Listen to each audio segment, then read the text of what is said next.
ये जो हम दुनिया में आए हैं, दुनिया में आने से पहले हमें दुनिया में आने से हम जब दुनिया में नहीं आए थे उससे पहले से ये ऐलान किया जा रहा है कि जिंदगी से पहले मौत पैदा की गई है।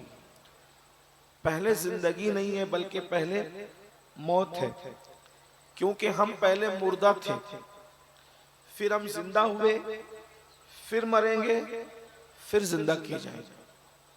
दो मौत और दो जिंदगी है। एक मौत से निकल कर आए हैं और एक जिंदगी पा गए हैं। अब फिर इसके बाद मरेंगे और मरने के बाद फिर जिंदा किए जाएंगे। जो पहली मौत थी उसका अमल से कोई ताल्लुक नहीं था, उसका ताल्लुक सिर्फ और सिर्फ अल्लाह रब्बुल इज्जत के फजल खास से था। और जो दूसरी जिंदगी पहली जिंदगी है उसका ताल्लुक भी कोई अमल से नहीं था। ये जिंदगी भी जो अल्लाह ने दी है ये अपने फजल खास से दी। लेकिन अब जो मौत है उसका ताल्लुक अल्लाह रब्बुल इज्जत ने अपने करम से आमाल के जरिए से जोड़ दिया है। और उसके बाद की जो जिंदगी है उसका ताल्लुक भी अल्लाह ने आमाल के जरिए से जोड़ दिया है। हमारे यहाँ 7, 8, 10 जन्म का मसला नहीं है। हम लोग एक ही मर्तबा इस दुनिया में आए हैं और जब इस दुनिया से चले जाएंगे तो फिर दोबारा इस दुनिया में नहीं आएंगे। उसकी वजह यह है कि अल्लाह तबारक व तआला के यहाँ कमी नहीं है, अल्लाह रब्बुल इज्जत के यहाँ कमी नहीं है कि वो मरने वाले को फिर दोबारा इसी दुनिया में भेजे। अल्लाह रब्बुल इज्जत के यहाँ तो बहुत वसअतें हैं, बड़ा करम है, बड़े इनाम है। यहाँ जो अच्छा अमल करेगा और अगर कोई बुरा अमल भी करे तो अल्लाह रब्बुल इज्जत जजा के तौर पर उसको जन्नत अता फरमाएगा और बुरा अमल करेगा तो सजा के तौर पर उसे जहन्नम अता फरमाएगा। इन्नल अबरार लफी नईम व इन्नल फुज्जार लफी जहीम। जो नेक अमल करे नेकों के लिए जन्नत है और जो फासिक व फाजिर, अल्लाह रसूल के गद्दार, अल्लाह रसूल के नाफरमान, उनके लिए जहन्नम है। अल्लाह रब्बुल इज्जत ने जिंदगी और मौत को पैदा किया है। अल्लाह पाक आप सुन रहे हैं करोड़ों जितनी मोहब्बत ने अल्लाह अपने बंदों से करता है कोई किसी से कर ही नहीं सकता। मेरे भाइयों जरा अंदाजा तो करो, अल्लाह प्यार करने वाला है, अल्लाह मोहब्बत करने वाला है। कभी अल्लाह की मोहब्बतों का अंदाजा लगाया?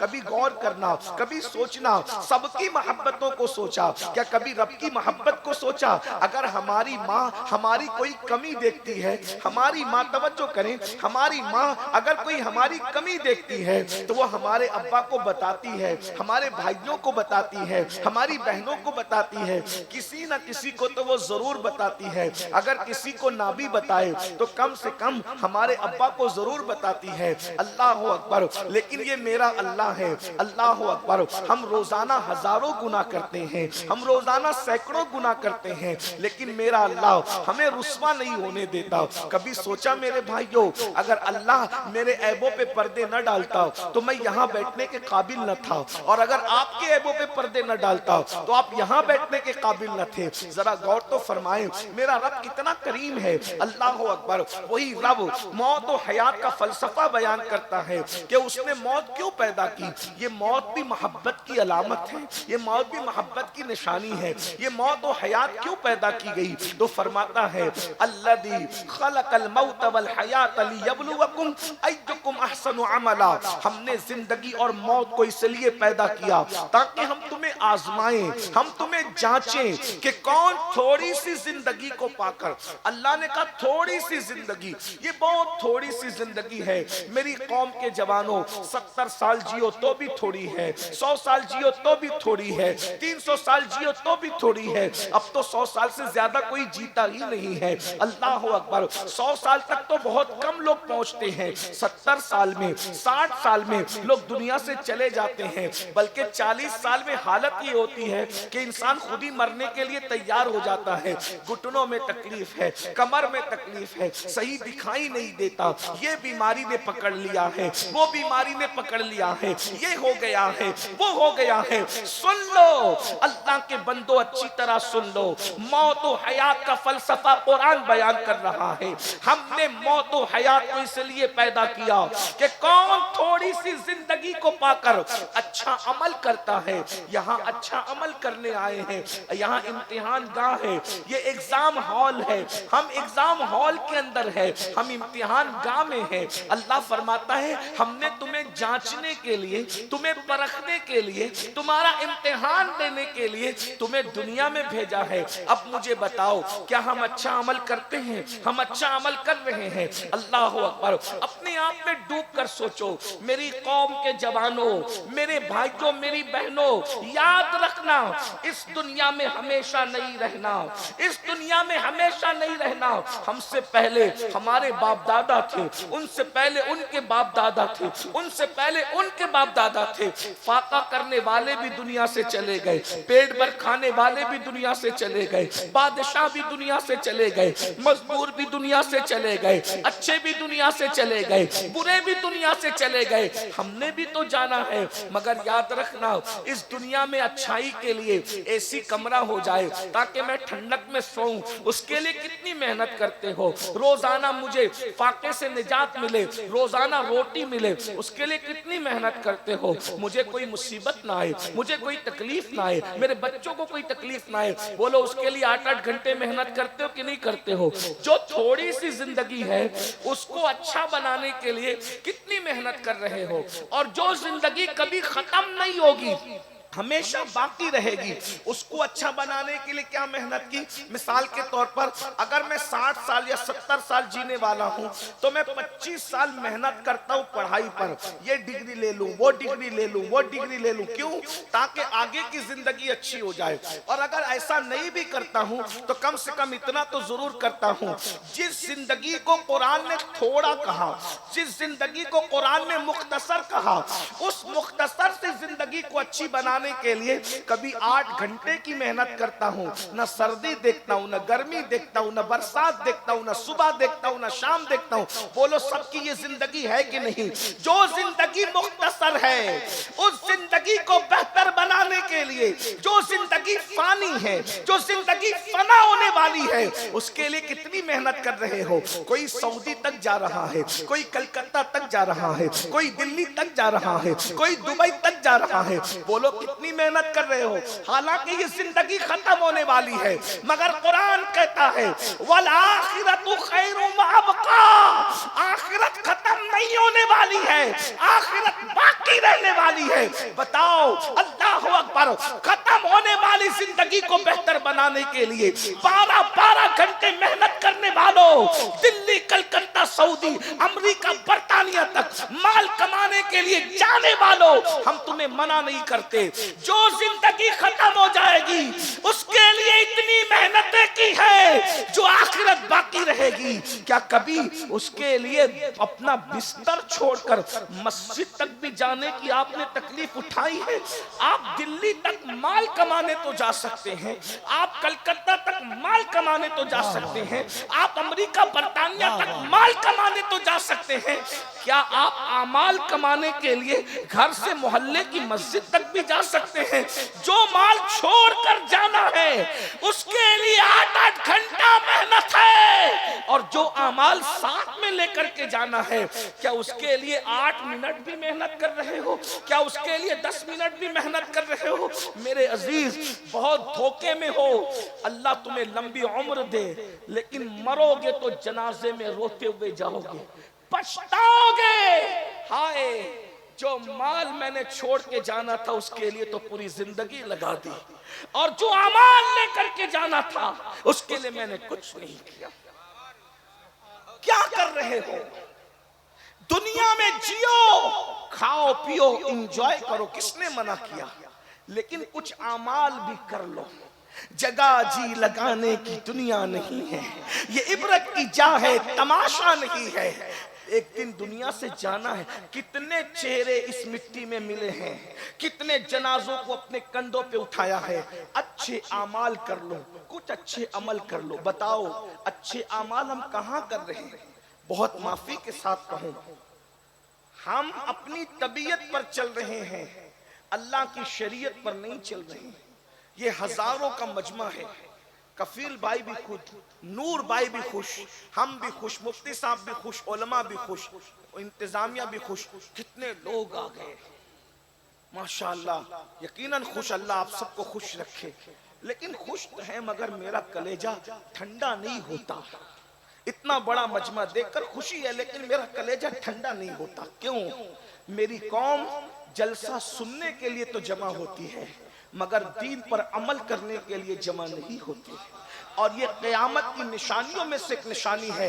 अल्लाह के रसूल अलैहिस्सलाम ने फरमाया, मेरी उम्मत पर एक वक्त आएगा क़यामत के करीब, लोग दीन सुनने तो जमा होंगे लेकिन दीन पर अमल करने जमा नहीं होंगे।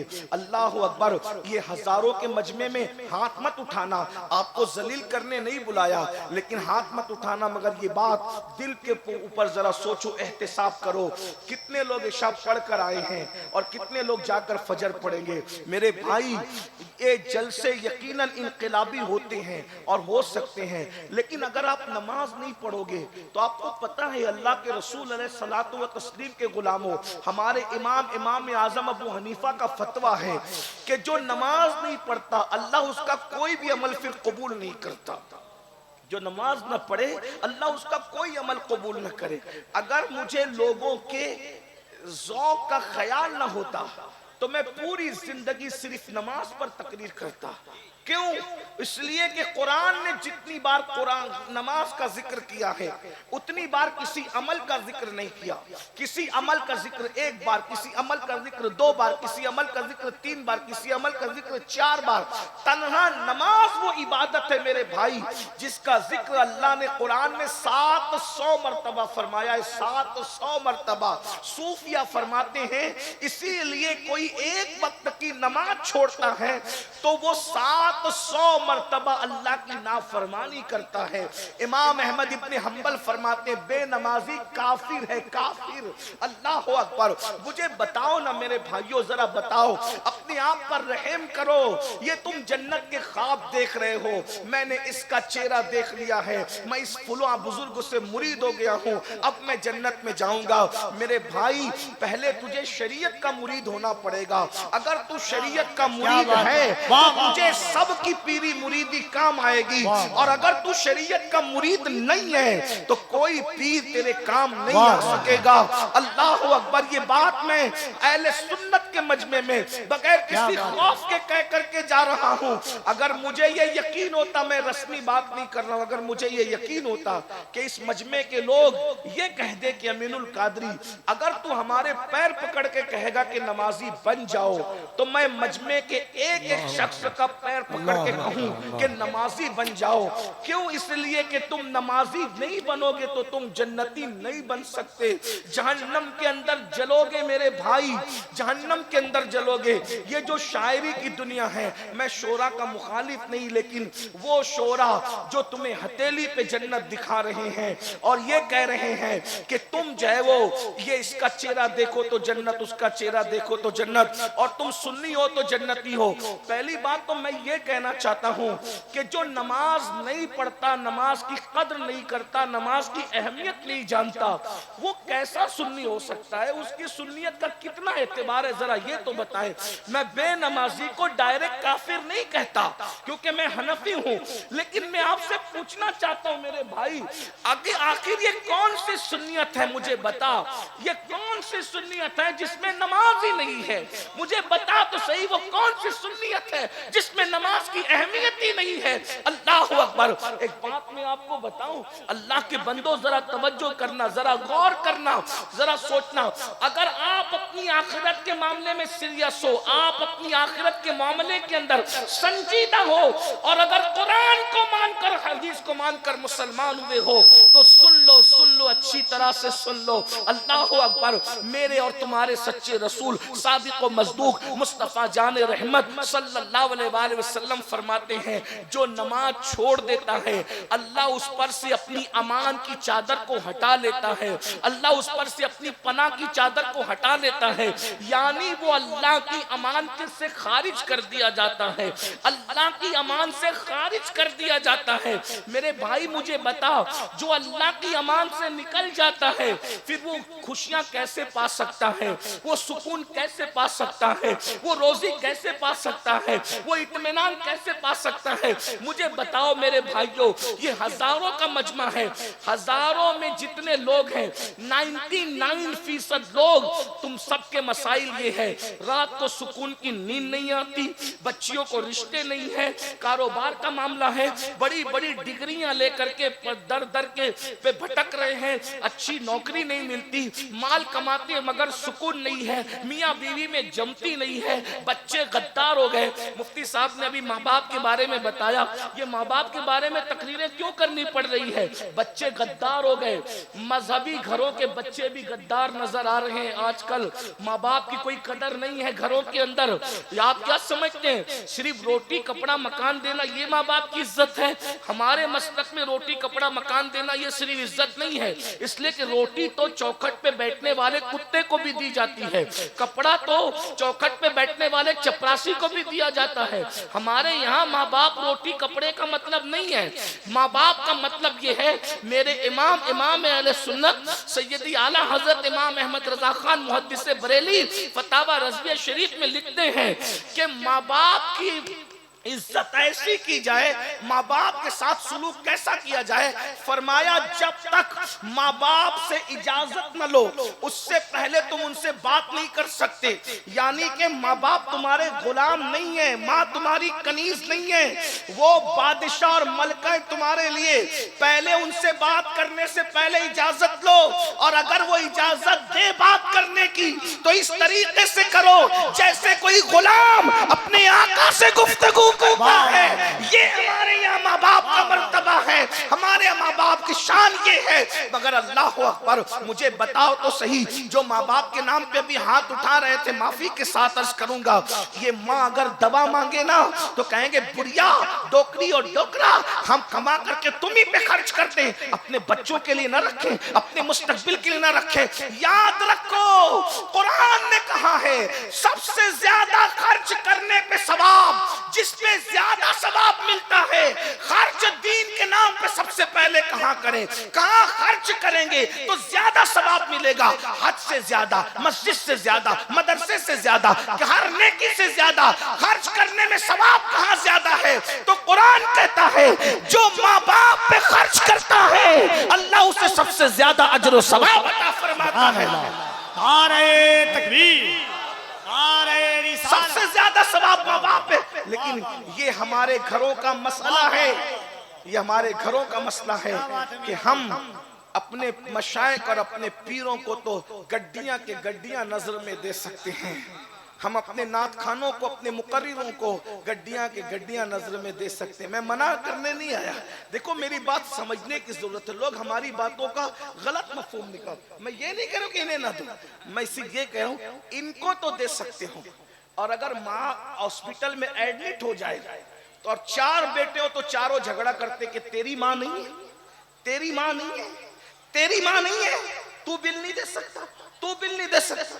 और अगर 4 मुरीद हो और वो चारों अपने पीर को घर बुलाए तो चारों के चारों एक से खाना, एक से गिजा, एक से लिफाफा पे करो। मैं मना करने की बात ही, हम क्यों मना, नेकी से हम क्यों, लेकिन हम ये कहें तरजीहात को देखो, पहले कौन, पहले कौन।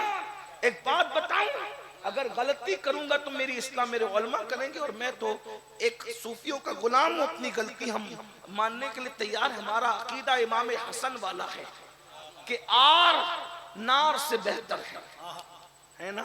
ज्यादा से ज्यादा उठ के जलसे में कोई इतना ही कहेगा ना कि उसने गलती कर दी थी फिर तौबा भी की, यही कहेगा। लेकिन बस ये आर दिलाना उस नार से बेहतर है जिसमें जलाया जाए, है ना। अकड़ने से अच्छा है झुक जाना, ठीक। जब इमाम हसन से हमने ये सीखा है, और हम तो हैं ही हसनी लोग, अल्हम्दुलिल्लाह, हुसैनी भी हैं, हसनी भी है। लेकिन एक बात सोचो, गौर करो, पीराने पीर की दुआ भी रसूलुल्लाह की दुआ के बराबर नहीं है इस रंग में। तवज्जो, मैं सिर्फ सबक सुनाने के लिए बात कह रहा हूं। पीराने पीर की अजमत को कौन घटा सकता है? वो तो जहन्नम का कुत्ता ही होगा जो उनकी अजमत को। लेकिन इस रंग में बात करना चाहता हूं, जरा तवज्जो करें। पीराने पीर की दुआ भी रसूलुल्लाह की दुआ के बराबर नहीं, हत्ता के मूसा कलीमुल्लाह की दुआ भी रसूलुल्लाह की दुआ के बराबर नहीं। कायनात में हुजूर की दुआ सिर्फ हुजूर की दुआ है। हुजूर की दुआ की तरह किसी की दुआ नहीं है। उनकी जात मुनफरिद है, उनकी बात मुनफरिद है, उनका चलना मुनफरिद है, उनका बोलना मुनफरिद है। अगर मैं इस पे गुफ्तगू करूं तो इशारा देकर के आगे बढ़ना चाहता हूं। रसूलुल्लाह जब चलते हैं तो हैदर कर्रार जैसे को दौड़ना पड़ता है। रसूलुल्लाह जब चलते हैं तो सिद्दीक अकबर जैसे को दौड़ना पड़ता है। अब मैं आपको नबी का चलना सिर्फ इतना बता दूं, नबी अगर चले तो फातिह खैबर और रसूलुल्लाह के मुसल्ले का इमाम दौड़ते दौड़ते थक जाए, शान बशरियत से चलते हैं तो सिद्दीक अली को थका देते हैं, और शान नूरानियत से चलते हैं तो जिब्रील अमीन थकते नजर आते। नारे तकबीर, दोनों हाथों को उठाकर नारे तकबीर, नारे रिसालत, अज़मते मुस्तफा, शाने मुस्तफा, रिफाते मुस्तफा। हैदर कर्रार को थकाना कोई मामूली बात है? सिद्दीक अकबर को थकाना? नबी शान बशरियत से चले तो सिद्दीक अली थकते हैं, शान नूरानियत से चले तो जिब्रील थकते हैं। और वो थकान भी किस शान की? मेरे इमाम कहते हैं, थके थे रूहुल अमी के बाजू, कहाँ वो दामन कहाँ वो पहलू, रिकाब छूटी उम्मीद टूटी, निगाह हसरत के वलवले थे।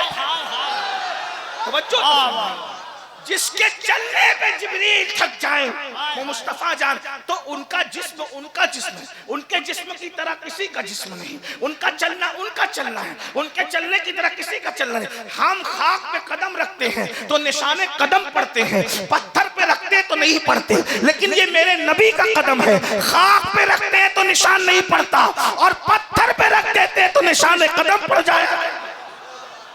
नबी है, उनका देखना उनका देखना है। जैसे आगे देखते हैं वैसे पीछे देखते हैं। अल्लाह अकबर। निगाह उठती है तो अर्श के परे देखते हैं, निगाह झुकती है तो सरा निगाहों के सामने होता है। अरे जब उनके 11वें नंबर का बेटा कहता है, नजर तो इला बिलादिल्लाही जमा, कि मैं अल्लाह के शहरों को ऐसे देखता हूँ जैसे तुम हथेली पे राई का दाना देखते हो। जब 11वें नंबर के बेटे का देखना ये है तो फिर रसूलुल्लाह के देखने की शान का आलम क्या होगा? मेरे इमाम कहते हैं, और बड़े मजे में कहते हैं, मुश्किल होगा लेकिन अहले इल्म समझेंगे, इश्क वाले भी समझ जाएंगे। मेरे इमाम नबी की निगाहों को बयान करते हैं, कहते हैं अल्लाह अकबर, शश जहत समत मुकाबिल, शबो रोज एक ही हाल। थोड़ा मुश्किल हो गया, मैं आपको ये नहीं कहूंगा सुभान अल्लाह कहो, लेकिन मैं आपके इश्क पे छोड़ता हूं कि नबी का जिक्र इस शान से हो तो सुन्नी कितना क्या कह सकता है। जिसके नाम पे मुर्दे भी बोल पड़े और कंकरियां भी बोल पड़े, अगर उसके जिक्र पे सुन्नी ना बोले तो फिर क्या मजा है? यहां तो कंकरियां भी बोलती है ना। अल्लाह अकबर। शश जहत समत मुकाबिल, शबो रोज एक ही हाल, धूम व नज्म में है आपकी बीनाई की। मेरी औकात तो नहीं कि मैं इस पे कोई तफसीरा करूं, लेकिन कोशिश करता हूं ताकि आपको समझ में आ जाए। समते 6 है। कितनी समते? 6। ऊपर नीचे आगे पीछे दाएं बाएं 6 है। 6 समते रसूलुल्लाह के सामने ऐसे रख दिया गया है जैसे दुनिया का मैप आप लोगों के सामने रखा जाता है ना? हाँ, लेकिन अल्लाह अकबर, उसमें भी फर्क है। दुनिया का मैप अगर हमारे सामने हो, नक्शा, तो इधर का सामने होता है, उधर का हमारी नजरों से ओझल होता है। लेकिन 6 समतों को अल्लाह ने मुस्तफा जान रहमत के सामने ऐसे समेट करके रख दिया के 24 घंटे रसूलुल्लाह हर गांव, हर करिया, हर देहात, हर शहर, हर मुल्क, हर जर्रे जर्रे को यकसा देख रहे हैं। मैं कोई तमसील नहीं पेश कर सकता, लेकिन इतना जरूर कहूंगा, अगर तुम अपनी हथेली को सामने रखकर जिस तरह देख रहे हो, रसूलुल्लाह पूरी कायनात को 24 घंटा उससे बेहतर अंदाज से देख रहे हैं। शशजहात समत मुकाबिल शबो रोज एक ही हाल, धूम व नज्म में है आपकी बीनाई की, और कोई गैब क्या तुमसे नेहा हो भला, जब तक खुदा ही छुपा तुम पे करोड़ों दुरूद। अल्लाह अकबर। ये मुस्तफा जाने रहमत का देखना है, ये हुजूर अलैहिस्सलाम के देखने की शान है। आका फरमाते, हुजूर के देखने की बात आई तो एक जुमला और सुन ले, बुखारी शरीफ की हदीस है। आका अलैहिस्सलाम फरमाते हैं, मेरे पीछे रुकू सजदे सही सही किया करो। आका फरमाते हैं, मेरे पीछे रुकू सजदे सही सही किया करो, क्योंकि मैं तुम्हारा रुकू भी देखता हूँ, तुम्हारा खुशू भी देखता हूँ। अरे इमाम रुकू नहीं देख सकता, क्योंकि इमाम आगे खड़ा रहता है और पीछे मुक्तदी हो, कोई इमाम रुकू नहीं देख सकता। और जो पीछे मुड़ करके रुकू देख ले वो इमाम हो नहीं सकता। लेकिन ये मुस्तफा जाने रहमत की आंखें हैं, फरमाते हैं तुम्हारा रुकू भी देखता हूं और तुम्हारा खुशू भी देखता हूं। नारे तकबीर, नारे रिसालत, इस्लाहे मुआशरा। रुकू किसे कहते हैं? घुटनों पे हाथ रख के अल्लाह की इबादत के लिए नमाज में झुक जाने को रुकू कहते हैं। हुजूर फरमाते हैं, रुकू भी देखता हूं तुम्हारे आगे खड़े। उससे बड़ी बात, तुम्हारा खुशू भी देखता हूं। खुशू दिल की कैफियत का नाम है। खुशू दिल की हुजूर फरमाते, तेरा जिस्म भी देखता हूं और तेरा दिल भी देखता हूं। तवज्जो है आपकी? हाँ, थोड़ा सा मिंबर वालों की मदद चाहता हूं। उनकी मालूमात में इजाफा नहीं कर सकता, सिर्फ उनको सबक सुनाना, दुआ लेना है, इसलिए कि थोड़ा 2 मिनट ज्यादा, थोड़ा सा माशाअल्लाह। तवज्जो, गौर फरमाएं, तवज्जो है, गौर कीजिए, गौर कीजिए। सहाबा को कहा, रुकू सीधे सीधे, रुकू सजदे सीधे किया करो, सही किया करो। तुम्हारा रुकू भी देखता हूं और तुम्हारा, बोले भाई तुम्हारा बोलना पड़ेगा, तुम्हारा रुकू भी देखता हूं, तुम्हारा खुशू भी देखता हूं। खुशू का मतलब दिल की कैफियत, यानी जब बंदा अल्लाह के लिए पढ़ता है ना, अल्लाह की खशियत से पढ़ता है, अल्लाह को समीओ बसीर जान के पढ़ता है, इस शान से पढ़ता है, अंत अबुदल्लाह का अन्नका तरा फइल्लम तकुन तरा फइन्नहु यराक, के ऐसी इबादत करता है कि गोया वो अल्लाह को देख रहा है। ये कैफियत नहीं बनती तो अल्लाह उसे देख रहा है और अल्लाह तो उसे देख ही रहा है। ये खुशू की कैफियत है। तवज्जो करना, ध्यान देना। मैं आगे बढ़ने से पहले एक जुमला कहना चाहता हूं, सिर्फ जिनके नजदीक नबी मरकर मिट्टी में मिल गए उनसे मेरी कोई तकरीर नहीं, लेकिन जिनके नजदीक नबी जिंदा है, जान से ज्यादा करीब है, तू जिंदा है वल्लाह, तू जिंदा है वल्लाह, मेरी चश्मे आलम से छुप जाने वाले रसूलुल्लाह सहाबा के आगे खड़े होकर जब उनका रुकू और खुशू दोनों देखते हैं, सहाबा के आगे खड़े होकर, तो आज गुंबदे खजरा में आराम करते हुए क्या मुझे और आपको नहीं देखते? तवज्जो, क्या मुझे और आपको? सिर्फ इस जुमले पे तवज्जो कर लो, सुनने से ज्यादा ध्यान देने पर इस जुमले की लिए जरूरत है। क्या नबी हमें नहीं देखते? जिनका अकीदा है कि नबी नहीं देखते उनसे कोई बात नहीं, और जिनका अकीदा है कि नबी देखते हैं, तो नबी जर्रे जर्रे को देख रहे हैं, 24 घंटा देख रहे हैं, हर पल देख रहे हैं, हर लम्हा देख रहे हैं, हर साथ देख रहे हैं। हमारा अकीदा यही है कि 24 घंटे कायनात रसूलुल्लाह के सामने है। एक पत्ता जो खड़कता है, सुन्नियों का अकीदा बयान करो, एक पत्ता जो खड़कता है ना, पत्ता, तो ये पत्ते की जो आवाज आती है, ये आवाज भी हुजूर सुनते हैं, उसको हिलता हुआ भी हुजूर देखते हैं। जितने दरख्त के पत्ते हैं इसलिए कि शश जहत सम तो मुकाबिल शबो रोज एक ही हाल, ये हमें बता दिया गया है। धूम व नज्म में है आपकी बीनाई की, जो अल्लाह को देख ले उसकी नजर से क्या छुपा रहे, हुजूर की नजर से कुछ नहीं छुपता। अब सुनिए, अब गौर कीजिए, जैसे सिद्दीक अकबर को देख रहे थे वैसे मुझे और आपको भी देख रहे हैं। जैसे सहाबा का रुकू भी देखते थे और खुशू भी देखते थे, वैसे मैं मालेगांव में रहूं, कलकत्ता में रहूं, झारखंड में रहूं, मुझे भी देख रहे हैं, आपको भी देख रहे हैं। प्लस पॉइंट ये है, अकीदा ये है कि इस महफिल को भी देख रहे हैं। मुकर्रिर की नजर से लोग बैठे हुए छुपे हैं, लेकिन हुजूर की नजर से कोई छुपा हुआ नहीं है। मुकर्रिर की निगाह से आपके दिल के जज्बात छुपे हैं। तुम में कौन सुनने आया है, सिर्फ सुनने आया है, तुम में कौन सुनकर अमल करने आया है, ये भी हुजूर देख रहे हैं। तुम में कौन सुनने के बाद सुधरने आया है, कौन पॉइंट नोट करने आया है कि गलती कहां होती है तो वहां जाके मजाक उड़ाएंगे, ये भी हुजूर देख रहे हैं। तुम में कौन सुनने आया है, कौन सूंघने आया है, हुजूर ये भी देख रहे हैं। तुम में कौन सुनने आया है, कौन जेब काटने आया है, हुजूर ये भी देख रहे हैं। तुम में कौन सुनने आया है, कौन मजमा खराब करने आया है, हुजूर ये भी देख रहे हैं। बताओ, अगर रसूलुल्लाह को मानते हो, अब बात बहुत नाजुक आ गई, यहाँ लरसने को जी चाहता है, यहाँ तड़पने को जी चाहता है। जब सिद्दीक और फारूक, उस्मान और हैदर के रुकू और खुशू को भी देखते हैं, साथ सईद, तलहा, जुबैर, अबू उबैदा इब्नुल जर्राह, इसी तरह अबू हुरैरा, बिलाल हबशी, खालिद इब्ने वलीद, सबको मुतनब्बे किया। और हदीस खैर से बुखारी में लिखी हुई है, वरना अगर ये बुखारी में न होती तो जिनके ईमान पर बुखार है शुकूक और शुबहात का, वो कहते कि हम कैसे माने, बुखारी में नहीं है। हमने कहा बुखारी में है, जो रुकू और खुशू देखते हैं आगे खड़े होकर।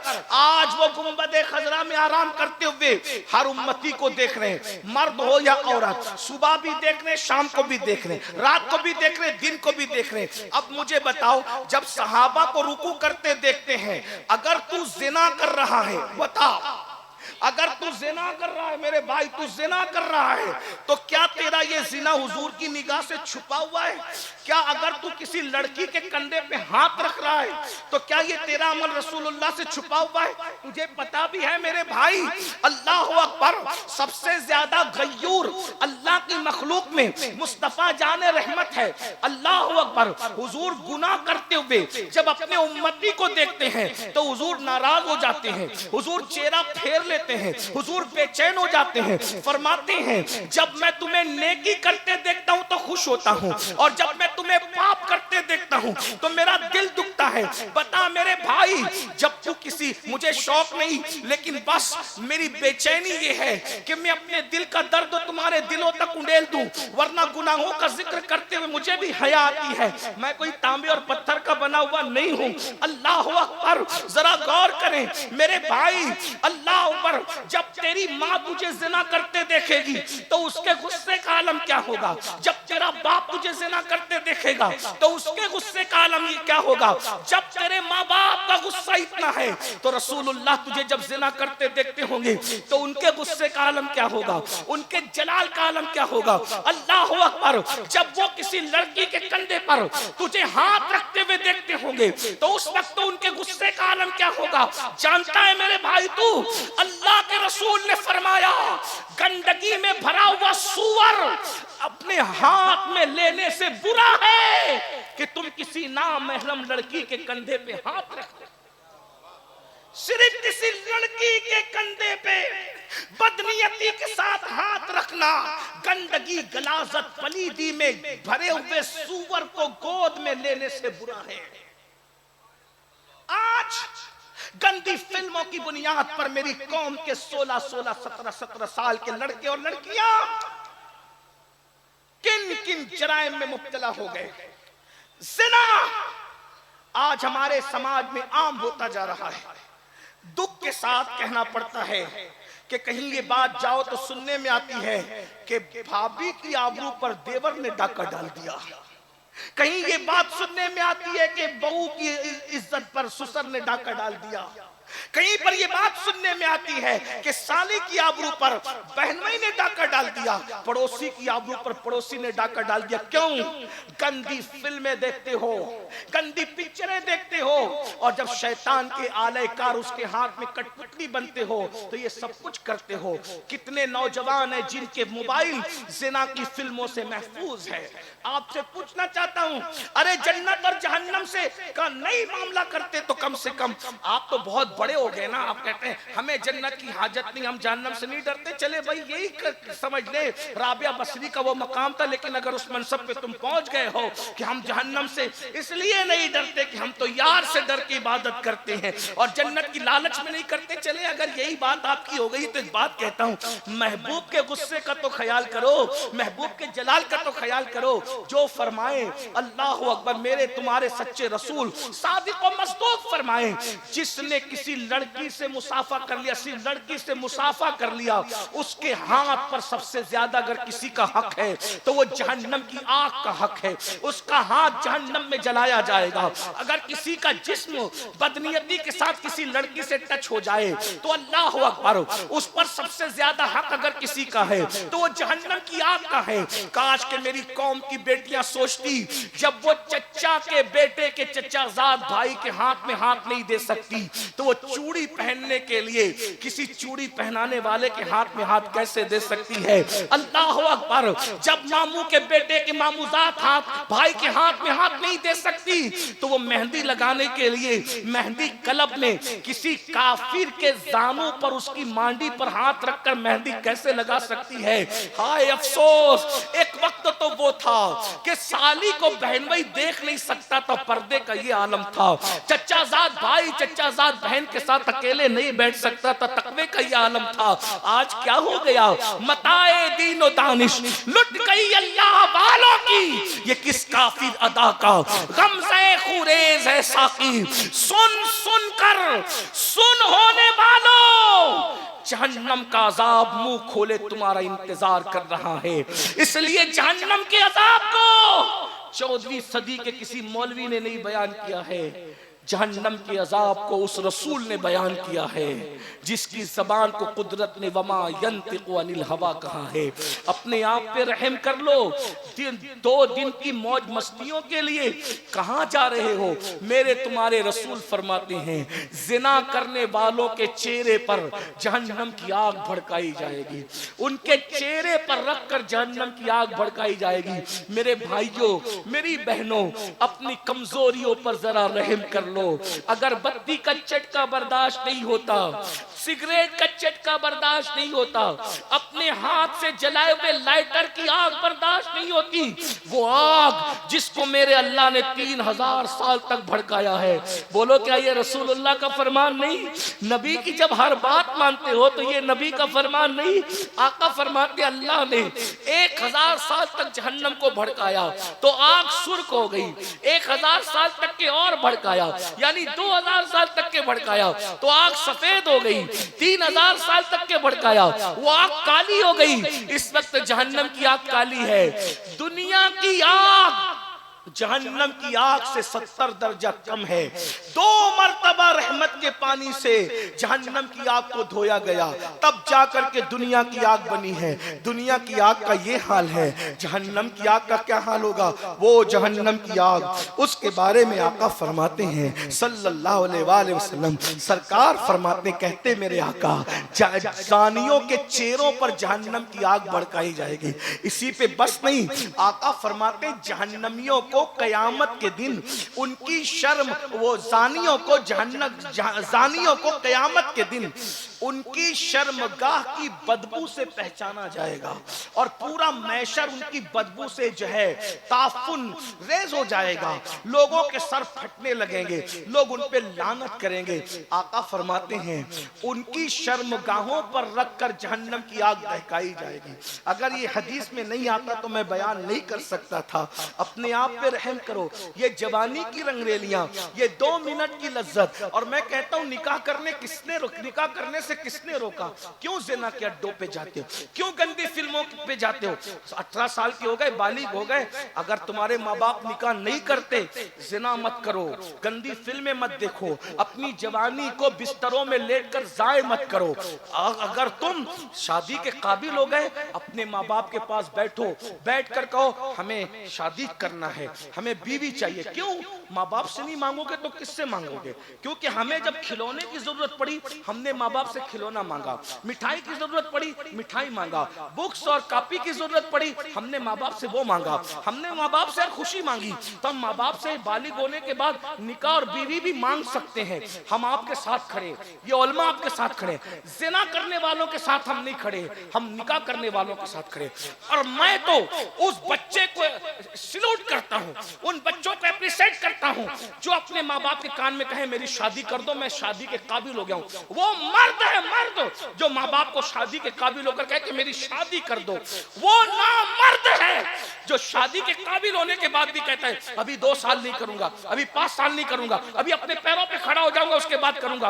और जिना के अड्डों पे जाता है, लड़कियों से नाजायज दोस्ती करके अपनी आखिरत को तबाह करता है। सुन लो, सूफिया कहते हैं जो जिना करते हैं, जिना लम्हों के गुनाहों ने सदियों की सजा पाई, जानियों की नस्लों में अल्लाह लंगड़ी लूली अंधी ऐबी औलाद पैदा करता है।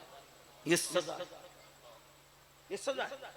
1% लोग हैं, 1% जिनको अल्लाह इम्तिहान के तौर पर लंगड़ी लूली औलाद देता है। बाकी 99% लोग वो हैं कि जिनको अल्लाह जिना की वजह से लंगड़ी लूली औलाद इसलिए देता है लम्हों के गुनाहों ने सदिया। अल्लाह गैजूर है, गैरत वाला है। इन्ना बत्श रब्बिका लशदीद, तेरे रब की पकड़ बड़ी सख्त है। एक बात और कहूं, एक बात और सुन, जिन्होंने निकाह से पहले अपने हाथों से अपनी जवानी को जाय किया होता है, वो शादी के बाद जल्दी से बाप नहीं बनते, बहुत देर से बनते। आज ये लानत भी आम हो रही है। और जहां जाओ लोग कहते हैं दुआ करो 5 साल हो गए बच्चे। अब ये नहीं कि जिनको बच्चे नहीं सब ऐसे ही है, ये मत मुराद लीजिएगा। इसलिए जहां गुनाह है वहां फना है, जहां गुनाह है वहां फना। अल्लाह के बंदो, इसलिए गुनाह से परहेज करो। गुनाह तबाही लाता है, गुनाह बर्बादी लाता है। तुम अर्ज ये कर रहा था मेरे भाइयों, क्योंकि मेरा वक्त भी खत्म के करीब हो रहा है, जरा तवज्जो करें। उठ बैठ करोगे तो क्या बात हो, थोड़ा सब्र कर लो मेरे भाई। जो खड़े खड़े रहने दो, खड़े होकर सुन रहे सुन लेने दो, जो बैठ के सुने बैठ के सुनो, कोई बात नहीं, नाराज मत हुआ। एक बात आपको बताऊं, कोई कितनी भी बड़ी गलती करे ना अपनी जात के एतबार से, तो इसलिए नाराज मत हुआ करो कि ये मेरे महबूब का चहीता है, क्योंकि हुजूर का जो उम्मती वो हुजूर का चहीता है। तो थोड़ा सा नजरअंदाज करो, लेट गो करने की तबीयत में जरा ढलो, नजरअंदाज करो। जिस दिन तुम लोगों को नजरअंदाज करोगे, तुम्हारा झगड़ा किसी से नहीं होगा, तुम्हारा दुश्मन कोई नहीं होगा, तुम कभी टेंशन में नहीं रहोगे, तुम कभी डिप्रेशन में नहीं रहोगे। बस एक चीज अपने दिमाग से निकाल दीजिए कि मेरा कोई दुश्मन नहीं है, मेरा दुश्मन सिर्फ शैतान है।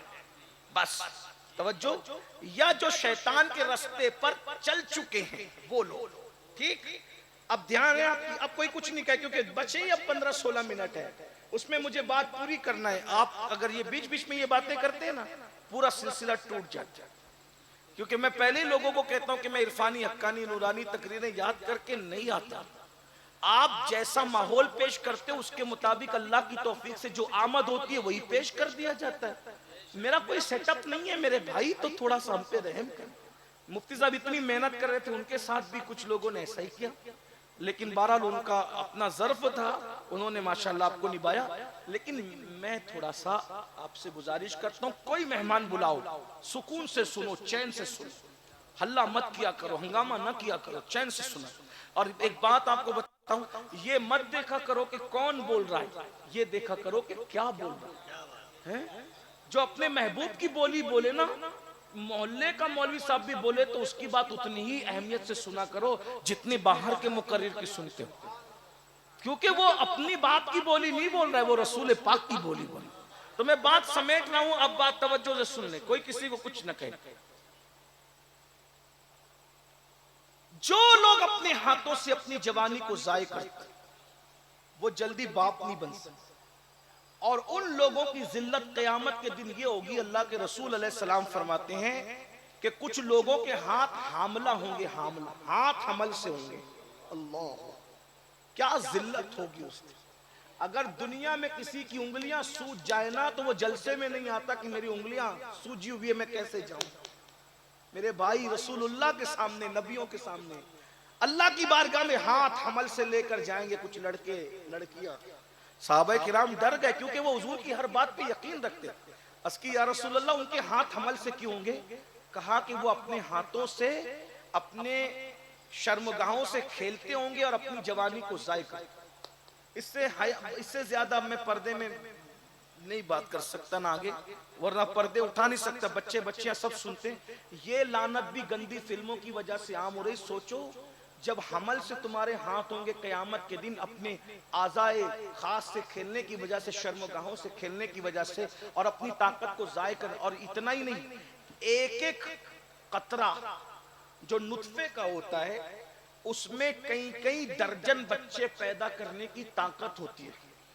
तो वो जितना भी वो मादा निकलता है उसमें सैकड़ों नहीं बल्कि हजारों बच्चों की पैदा होने की ताकत है।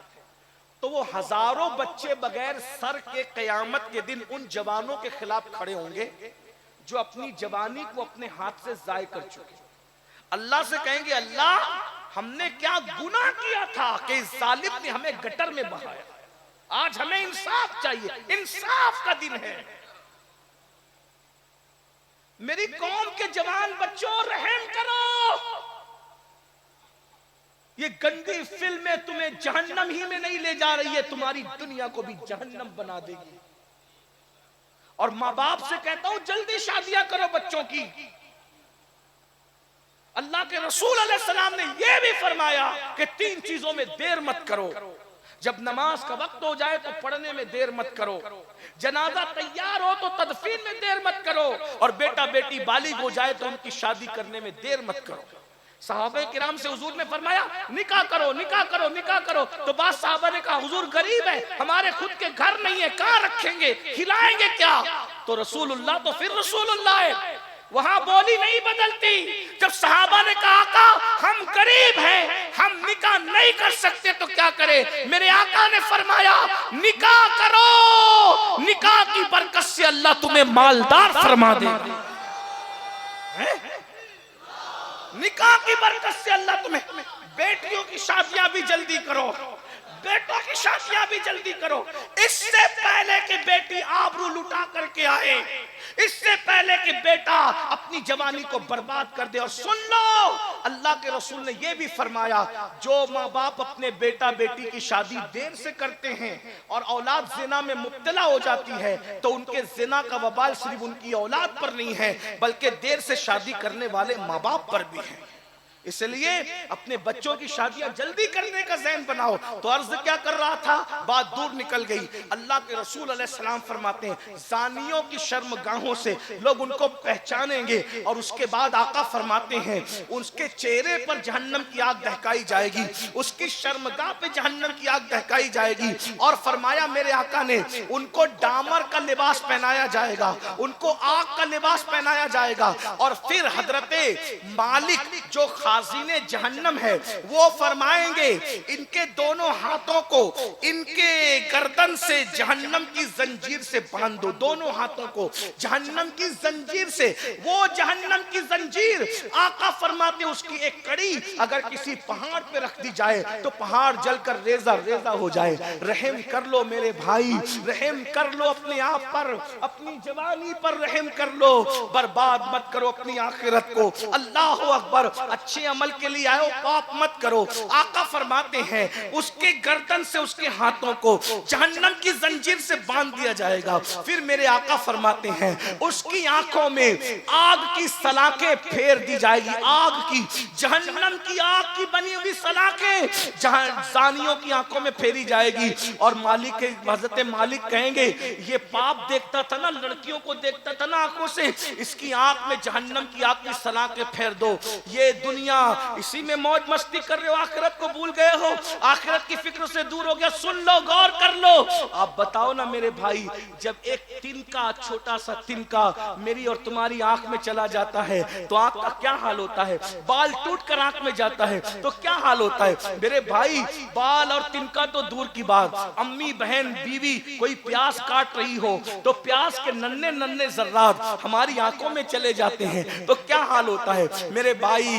जिना की फिल्में देखने की वजह से, औरतों को देखने की वजह से, पाप देखने की वजह से जब इन आंखों में जहन्नम की सलाखें डाली जाएगी, हमारा क्या बनेगा मेरे भाई? इसी पर बस नहीं, अल्लाह अकबर, मेरे और तुम्हारे सच्चे रसूल फरमाते हैं उनकी रानों पर जहन्नम की आग दहकाई जाएगी। इसी पैरों से चलकर गुनाह के अड्डों पे जाता था तो वो जहन्नमी कहेंगे हम पे रहम करो, रहम, हम पे रहम करो, रहम, हम अल्लाह के बंदे हैं। तो हजरत मालिक कहेंगे जब अल्लाह तुम पे कहर कर रहा है तो मैं तुम पे रहम कैसे कर सकता हूँ? अल्लाह ने जब तुम पे रहम का हुक्म नहीं दिया है मैं तुम पर रहम कैसे कर सकता हूँ? मैं अल्लाह का बंदा हूँ, अल्लाह ने तुझ पे लानत की है तो मैं तुझे अजाब दूंगा, मैं तुझ पे रहम नहीं कर सकता। ये है मेरे भाई। तब बात बहुत दूर निकल गई। अर्ज क्या कर रहा था, हुजूर की आंखें जब सब कुछ देखती है, जिना करोगे तो हुजूर की आंखें देख लेगी, जुआ खेलोगे तो हुजूर की आंखें देख लेगी, चोरी करोगे तो हुजूर की आंखें, और हुजूर होंगे नाराज, हुजूर होंगे नाराज और हुजूर मुंह फेर लेंगे। अब जरा सोचो, कयामत के दिन हुजूर के पास जाओगे जन्नत मांगने के लिए, या रसूलल्लाह मुझे भी तो जन्नत दो, क्योंकि जन्नत किसके पास मिलेगी? अकीदा हमारा अहले सुन्नत का ये है, कोई मजाक उड़ाता है तो उड़ाता रहे, हुजूर की रसाई अल्लाह तक है, बाकी सबकी रसाई हुजूर तक है। हत्ता के अंबिया भी मेरे हुजूर तक आएंगे। हजरत खलील जो सारे नबियों में मेरे आका के बाद, सब नबियों में अफजल, सारे नबियों में मेरे आका के बाद जो सबसे अफजल है वो हजरत खलीलुल्लाह है। खलीलुल्लाह भी मेरे आका की तरफ देखेंगे हसरत से। मेरे इमाम कहते वो जहन्नम में गया जो उनसे मुस्तगनी हुआ है खलीलुल्लाह को। हाजत रसूलुल्लाह की जब जन्नत मांगने खलीलुल्लाह हुजूर अलैहिस्सलाम की बारगाह में अपनी बनाने खलीलुल्लाह पहुंचेंगे तो मुझे और आपको नहीं पहुंचना। अब बताओ, जिना किया, पाप किया, चोरी की, जुर्म किया और हुजूर ने नाराज होकर चेहरा फेर लिया तो हुजूर ने कहा ओ मुनाफिक, ओ गद्दार, अल्लाह न करे, अल्लाह न करे। रहमतुल लिल आलमीन की रहमत से ऐसी उम्मीद नहीं है, लेकिन उनकी गैरत बड़ी नाजुक है। जिगर ने कहा था इस उम्मत यासी से न मुंह फेर खुदाया, नाजुक है बहुत गैरत सुल्तान मदीना। मेरे भाई सोच, जरा गौर कर, हुजूर ने चेहरा फेर लिया तो तेरा क्या बनेगा, तेरा क्या अंजाम होगा? इसलिए मेरे भाई आज तौबा कर, आज मदद मांग, हुजूर को राजी कर ले, हुजूर को राजी कर ले। तो मैं बात जहां से शुरू किया था, टाइम खत्म हो, वहीं पे बात खत्म करता हूं। मैं क्या अर्ज कर रहा था, हुजूर के चेहरे जैसा किसी का चेहरा नहीं, हुजूर की आंखें जैसे किसी की आंखें नहीं, हुजूर के बोलने जैसा किसी का बोलना नहीं, हुजूर के देखने जैसा किसी का देखना नहीं, हुजूर के चलने जैसा किसी का चलना नहीं, हुजूर की अदाएं जैसी किसी की अदाएं नहीं, तो हुजूर जैसा कोई नहीं। तब हुजूर की दुआ जैसी किसी की, यही बात शुरू हुई थी, यही पे बात खत्म कर रहा हूं। हुजूर की दुआ जैसी न पीराने पीर की दुआ है, हुजूर की दुआ जैसे न हजरत मूसा की दुआ है, क्योंकि हुजूर की दुआ क्या है, सबकी दुआएं कबूलियत तलाश करती है, सबकी दुआएं इजाबत तलाश करती है, लेकिन मेरे नबी की दुआ की शान है अल्लाह पर, हर दुआ इजाबत को ढूंढती है, लेकिन दुआए मुस्तफा ये है जिसके लिए इजाबत झुक करके आती है। मेरे इमाम कहते हैं इनायत का जोड़ा, इजाबत का सेहरा, दुल्हन बन के निकली दुआए मोहम्मद, इजाबत ने झुक कर, इजाबत ने झुक कर, जिसके लिए इजाबत झुकती है वो दुआए मुस्तफा जाने रहमत है। इजाबत ने झुक कर गले से लगाया बड़ी नाज से जब दुआए मोहम्मद, उनका नाम लो तो आदम की दुआ कबूल हो जाए, उनका नाम लो तो नूह की बिगड़ी बन जाए, उनका नाम लो तो मूसा के लिए अलैहिस्सलाम दरिया में रास्ते पैदा हो जाए। जब वो जाने दुआ खुद दुआ करते होंगे तो उस वक्त तो दुआ की कैफियत क्या होती होगी। इसलिए रसूलुल्लाह की दुआ की तरह, बोलो भाई, किसी की दुआ ना इनकी ना मेरी, ना मुझसे बढ़कर किसी की, ना उससे बढ़कर हुजूर की दुआ जैसी दुआ किसी की नहीं।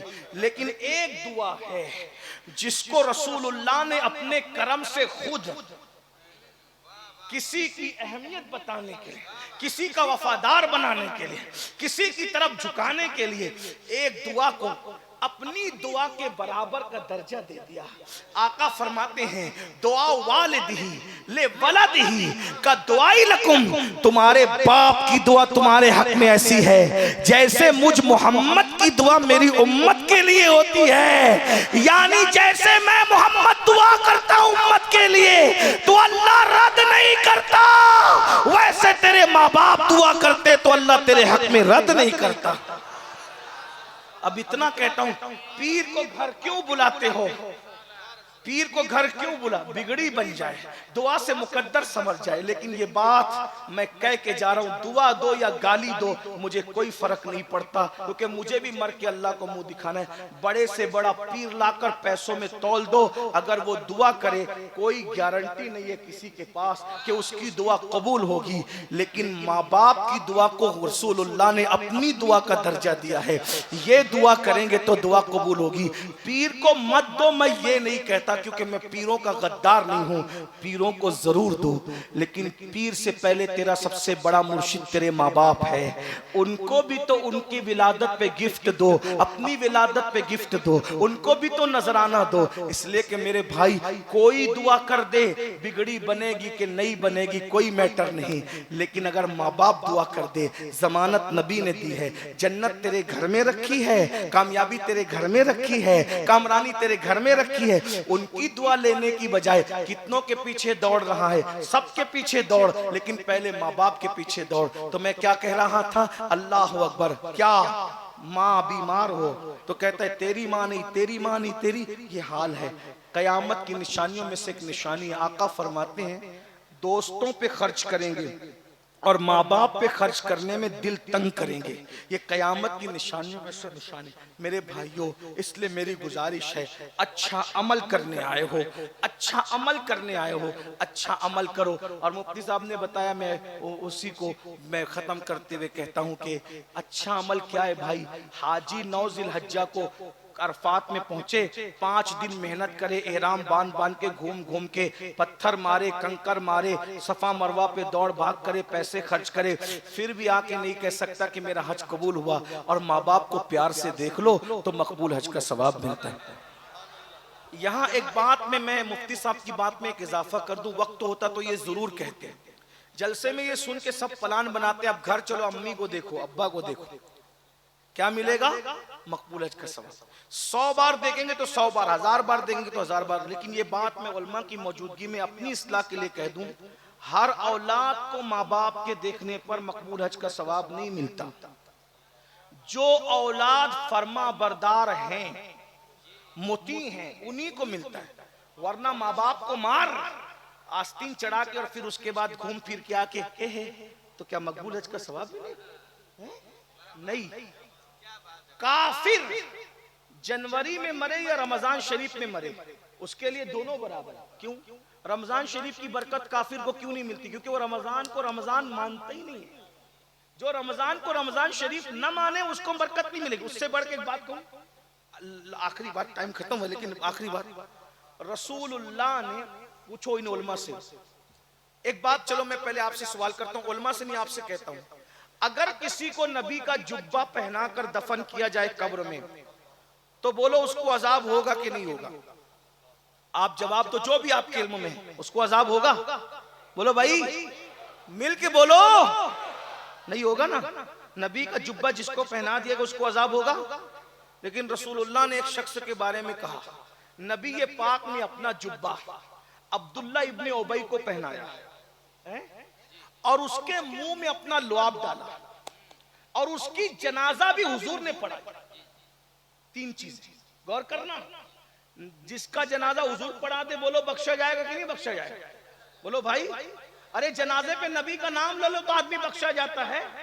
आंखों का तारा नामे मोहम्मद, दिल का उजाला नामे मोहम्मद, सल्ले अल्लाह का सेहरा सजाकर दूल्हा बनाया नामे मोहम्मद, पढ़ती दुरूदे दौड़ेगी उरे लाशा जो लेगा नामे मोहम्मद, और आंखों में आके दिल में समा के रंगत रचा जा नामे मोहम्मद। पूछेगा मौला लाया है क्या क्या, मैं ये कहूंगा नामे मोहम्मद। अपने जमीले रज़वी के दिल में आजा समा जा नामे मोहम्मद।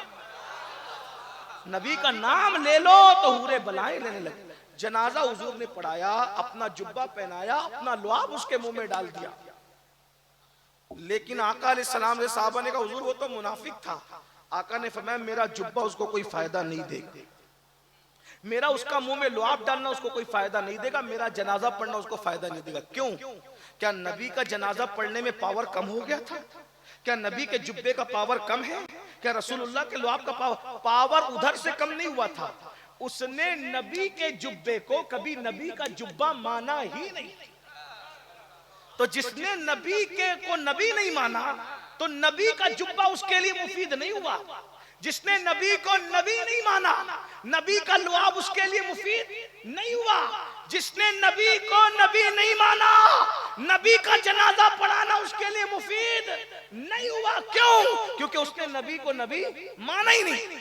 जब माना ही नहीं तो उसके लिए उसको फायदा नहीं पहुंचा उसको। और अगर जो मान ले, अगर मान ले तो नबी के गुलामों की चौखट पर, असहाबे कहफ की चौखट पे कुत्ता बैठ गया, कुत्ता जन्नती हो गया और उसको जुब्बे ने फायदा नहीं दिया। तो क्यों?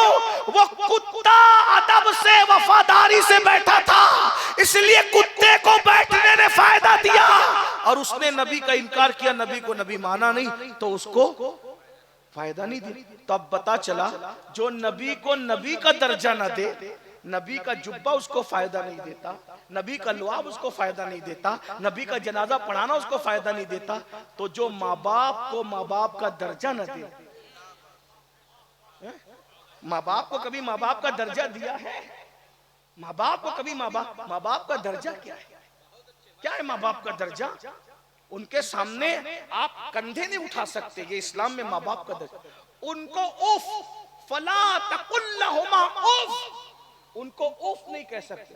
उफ का मतलब मैंने बहुत ढूंढने की कोशिश की तो मुझे जा करके तसव्वुफ की अव्वलीन किताब क़ूतुल क़ुलूब में इसका मतलब मिला उफ। उफ का मतलब लोगों ने अलग अलग बयान किया, लेकिन मुझे सबसे ज्यादा जो उफ का मतलब पसंद आया वो ये कि अरबी लोग, अरब वाले उफ, ये क़ूतुल क़ुलूब में शेख अबू तालिब मक्की लिख रहे हैं। ये क़ूतुल क़ुलूब वो किताब है जिसको बाबा फरीद निजामुद्दीन औलिया महबूब इलाही को दर्स देते थे। दाता अली हुजवेरी जैसे लोग इसका मुताला करते थे, वो क़ूतुल क़ुलूब किताब है। तो शेख अबू तालिब मक्की फरमाते हैं अल्लाह ने माँ बाप के सामने उफ कहने से मना किया। तो उफ का मतलब क्या है? तो अरब लोग जब किसी के नाखून के नीचे मैल जम जाता था तो उस नाखून के नीचे जमे हुए मैल को उफ कहते थे। क्या कहते थे? उफ कह। अब कुरान कह रहा है कि उनको उफ मत कहो, मतलब क्या? नाखून के नीचे जितनी मैल जमती है ना, उतनी तकलीफ भी अपने माँ बाप को मत पहुंचाओ। ये है माँ बाप की अहमियत। वो अगर कह दे नुकसान करने के लिए, अपना नुकसान कर लो, बस शरीयत के खिलाफ उनकी बात ना मानना। अगर वो कह दे नुकसान करने के लिए तो अपना नुकसान कर लो, मगर अपने माँ बाप की नाफरमानी मत करना। एक बात उनकी नहीं मानना, अगर वो दीन और शरीयत के खिलाफ कहे तो नहीं मानना, बाकी उनकी हर बात मानो। उसमें नुकसान हो जाए समझाने की कोशिश करो, नहीं मानते नुकसान कर लो। अगर माँ बाप के कहने पे नुकसान उठाओगे, नुकसान नहीं होगा, नुकसान नहीं होगा। मुझे एक बात याद आई, अगर इजाजत दे तो उसको मुख्तसर में कह। माँ बाप के कहने पे उनकी बात मानोगे तो नुकसान वाली बात पे भी नुकसान नहीं होगा। एक नाम सुना होगा आपने, इमाम अबुल कासिम अल कुशैरी। ये शेख अबू तालिब मक्की के भी उस्ताद हैं। इमाम अबुल कासिम अल कुशैरी, ये इमाम अबुल कासिम अल कुशैरी कौन है? इनका एक रिसाला है जिसका नाम है रिसाले कुशैरिया। क्या नाम है? रिसाले कुशैरिया। इसके बारे में सूफिया कहते हैं रिसाले कुशैरिया जिस घर में रखा जाएगा ना चोरी होगी ना आग लगेगा। ये रिसाले कुशैरिया की शान है। ये तसव्वुफ की क़ूतुल क़ुलूब से पहले की किताब है रिसाले कुशैरिया। उसके मुसन्निफ है इमाम अबुल कासिम अल कुशैरी। किसी मदरसे में नहीं पढ़े मगर इतने बड़े आलिम बने। उसका क्या राज था कि तकरीबन आपने 2000 से ज्यादा किताबें लिखी है उस दौर में, और किसी मदरसे में पढ़ने नहीं गए। राज माँ से बचपन में कहा अम्मी मैं मदरसा पढ़ने जाना चाहता। आजकल तो मदरसे गली गली में, कुचे कुचे में, हर जगह है। आसान है इल्म। जो लोग नहीं पढ़ सकते ऑनलाइन क्लासेस शुरू हो गई है। मैं नौजवानों को कहता हूं कि अगर दुनियावी डिग्रियां तुमने ले ली है तो जो ऑनलाइन आलिम कोर्स की क्लास सुन्नी उलमा चलाने, उससे आलिम बन जाओ, बहुत आसानी के साथ बन जाओगे।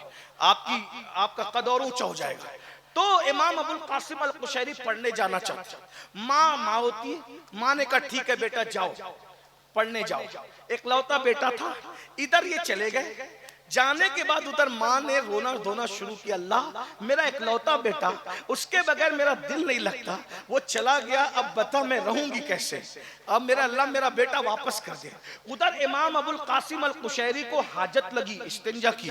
दोस्तों से कहा यार जरा इस्तिंजा कर लूं। इस्तिंजा करने बैठे तो ऐसा छींटा उड़ा कि आपके कपड़े पाखाने में भर गए। तो दोस्तों से कहा कि अभी सफर बहुत लंबा है, मैं अपने कपड़े की गंदगी धोने के लिए बाजू में घर है गली कूचे में, मैं वहां चला जाता हूँ। जैसे ही घर पे पहुंचे तो माँ रो के कह रही थी मेरा इकलौता बेटा मौला, मैं उसके बगैर रह नहीं सकती मौला, वो मेरा बेटा वापस कर दे। बस जैसे ही सुना चिल्ला के कहते माँ अल्लाह ने तेरी सुन ली, तेरा बेटा वापस आ गया। माँ मैं अनपढ़ रहूंगा लेकिन तेरी खुशी को तोड़ करके अब आलिम बनने नहीं जाऊंगा। माँ ने सर पे हाथ रख के कहा मेरे लाल अल्लाह तुझे अनपढ़ रहने नहीं देगा, जा अल्लाह तुझे ऐसा आलिम बनाएगा कि तेरे इल्म की धमक कयामत तक मौजूद रहेगी। फिर आलिम बने और 2000 से जायद किताब लिखी। अब सुनिए 2000 से जायद किताब लिखी और वो 2000 के 2000 किताबें चंद किताबों को छोड़कर सबको एक पेटी में बंद किया और पेटी में बंद करके अपने मुरीद से कहा ले जा और इसको दरिया में डाल। अब मुरीद इल्म की कदर जानने वाला, जौहर की गद जौहरी जाने, इल्म की कदर अहले इल्म जानते हैं। अल्लाह अकबर। तो मुरीद ने सोचा 2000 किताबें, इतना अजीम इल्म, इतना अदक इल्म, ये दरिया में डाल दूं। उसने छुपा दिया पेटी किताबों की। रिसाले कुशेरिया पढ़ के देखो तो समझ में आएगा, जब कुशेरिया रिसाले में एक में इतना इल्म भरा है तो 2000 में कितना इल्म होगा। ख्वाजा बंदा नवाज गेसू दराज जैसे लोगों ने उसकी शरह लिखी है, शेख शहाबुद्दीन उमर सरवर्दी जैसे लोगों ने उसकी शरह लिखी है। ये रिसाले कुशेरिया है, इल्म वाले लोग जानते हैं रिसाले कुशेरिया क्या चीज है। तो जब उसमें इतना इल्म है तो 2000 किताबों में कितना इल्म होगा। तो मुरीद ने पेटी छुपा दिया, आ गया हजरत दरिया में डाल दिया। इमाम कुशेरी ने कहा दरिया में डाला तो क्या देखा? कहा हुजूर कुछ भी नहीं देखा, कुछ नहीं देखा। कहा तू झूठ बोलता है, तूने पेटी दरिया में नहीं डाली, जा दरिया में डाल। वो गया, फिर दरिया में डालने की कोशिश की, फिर दिल ने कहा नहीं, फिर ले जाके रख दिया। डाला है बेटा दरिया में? जी हुजूर डाल दिया दरिया में। क्या देखा? हुजूर कुछ नहीं देखा। झूठ बोलता है, तुझे कह रहा हूं दरिया में डाल, जा दरिया में डाल। अब उसने सोचा कि ये बार बार जान जाते, पेटी उठाई 2000 किताबों की दरिया में डाल दिया। जैसे ही दरिया में डाला तो एक हाथ ऊपर हुआ, दरिया में से एक हाथ निकला और हाथ निकलकर उसने पेटी को लिया और फिर उसको अंदर कर लिया। तो उस वक्त उस मुरीद ने कहा तुझे अल्लाह की कसम दे के कहता हूं बता ये हाथ किसका हाथ है जिसने मेरे मुर्शिद की किताबों को अपने हाथ में संभाला। तो आवाज आई ये खिज्र का हाथ है, ये खिज्र का हाथ है जिसने तेरे पीर की किताबों को अपने हाथ में संभाला। कहा ये क्यों हाथ में संभाला? तो कहा तुझे नहीं पता, जब कयामत करीब आएगी तो किताबें उताबें सब खत्म हो जाएगी, एक दौर आएगा सब मुसन्निफों की लिखी हुई किताबें खत्म हो जाएगी। उस वक्त उम्मत मोहम्मदिया को किताबों की जब जरूरत पड़ेगी तो उस वक्त दुआ की जाएगी ए अल्लाह उम्मत मोहम्मदिया को अब किताबों की जरूरत है, ये इल्म कहां से लाएं।